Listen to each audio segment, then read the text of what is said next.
100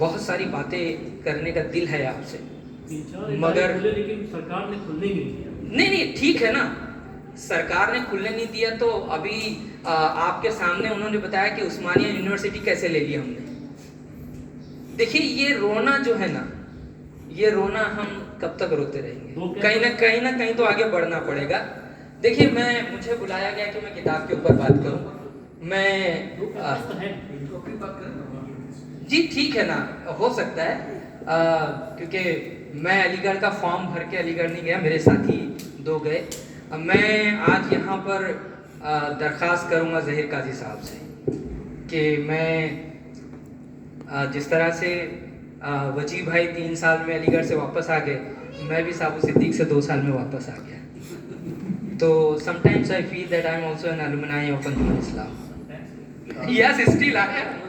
اور اس کے بعد ایک لمبا سفر ہوا, اور thanks to Maulana Azad national Urdu university کی وہ اوپن ہوئی, اور پھر اس کا ایک پروگرام 98 میں انجمن اسلام میں ہوا. وہاں سے واپس میں نے اپنی پڑھائی شروع کی, اور پھر پڑھتے پڑھتے میں آج یہاں پہنچا ہوں کہ I am doing my PhD in law, اور nowadays I am working with Viva college of law in Virar.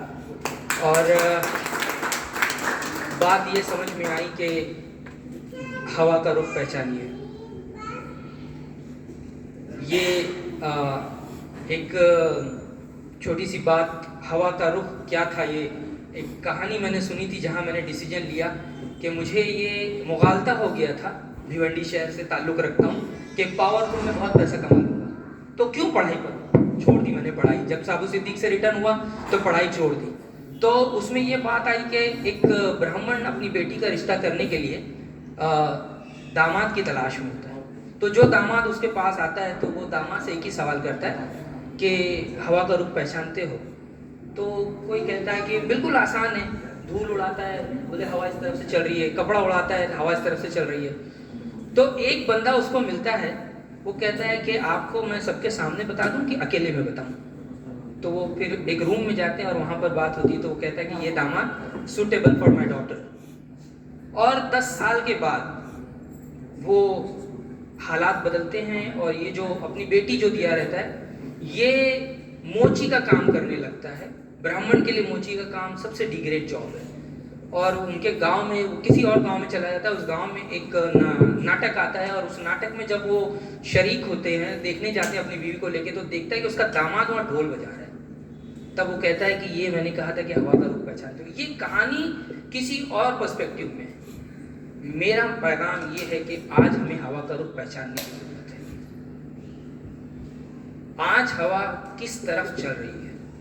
میں درخواست کروں گا ظہیر قاضی صاحب سے کہ آپ کے سر پر ہی سارا ٹھیکرا پھوڑا جاتا ہے. خوشخبری یہ آئی ہے کہ PA انعامدار یونیورسٹی ہو گئی ہے. میں انجمن کو بھی یونیورسٹی دیکھنا چاہتا ہوں. انجمن مہاراشٹر کی شان ہے, اور مہاراشٹر کا میرے لیے علی گڑھ میرا انجمن ہے. تو میں ظہیر قاضی صاحب سے درخواست ہوں. رہا سوال کتاب کی, جتنی باتیں میں کہنا چاہتا تھا وہ ڈسکشن میں آ گئی, اور اس میں صرف ایک بات میں آخر میں کہنا چاہوں گا, وہ یہ ہے کہ eternal life without a sense of purpose is death. This worldly life is different. Man's striving is unique. اس سبق کو یاد رکھنے کی ضرورت ہے. میں نے اگر آپ کے جذبات کو کہیں کوئی ٹھیس پہنچائی تو اس کے لیے معافی کا طلبگار ہوں. اپنا چھوٹا بھائی سمجھ کر معاف کریں گے اس امید کے ساتھ. شکریہ, جزاک اللہ.